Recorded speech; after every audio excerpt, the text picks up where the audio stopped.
Em terras tupiniquins, entre os anos de 1920 e 1930, teve início as pesquisas e análises dos sociólogos para a busca da compreensão do sistema de sociedade brasileira. Aspectos como a escravatura, os índios, os negros e o êxodo rural passaram a ser o foco dos estudos desses sociólogos.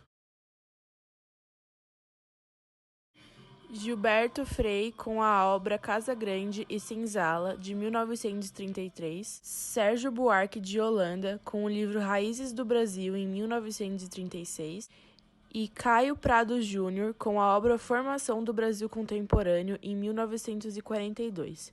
Esses foram os 3 sociólogos que mais se destacaram nessa época.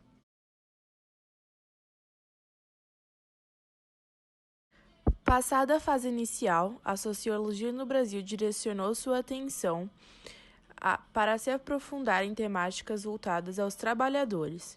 E um exemplo são as jornadas de trabalho, os salários e a comunidade do setor rural.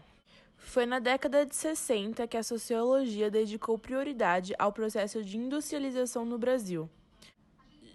Já em 1964, os sociólogos que estudavam a sociedade brasileira passaram a se dedicar aos problemas econômicos e de ordem política do país. Mas, nessa época, os sociólogos estavam em convivência com o regime militar, o qual perdurou de 1964 a 1985 no Brasil. E durante esse período, a sociologia foi simplesmente impedida. Somente a partir da década de 80 que a sociologia conseguiu retornar às salas de aula como disciplina no ensino médio, de forma facultativa na grade curricular. Mesma época em que a mesma foi profissionalizada no país. Nesse período, além das temáticas referentes à política, economia e alterações sociais decorrentes da nova República de 1985, os sociólogos estenderam seus estudos e passaram a analisar a mulher, o trabalhador do campo, entre outros aspectos. Veio o ano de 2009 e com ele a definição da sociologia como disciplina obrigatória para os estudantes do ensino médio brasileiro. Tal relação de proximidade do estudante com a disciplina tem como meta a desnaturalização das teses ou explicações dos fenômenos sociais existentes.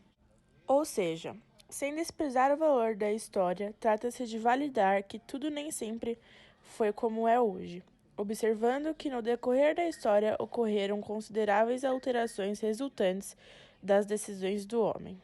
Agora iremos falar sobre um dos mais importantes sociólogos e escolhemos o Paulo Freire para contar sobre sua vida e como sociólogo aqui no Brasil. Gilberto Freire foi um sociólogo, historiador e ensaísta brasileiro.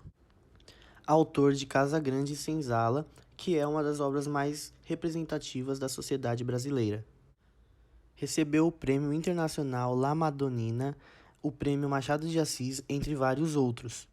Nasceu em Recife, Pernambuco, no dia 15 de março de 1900.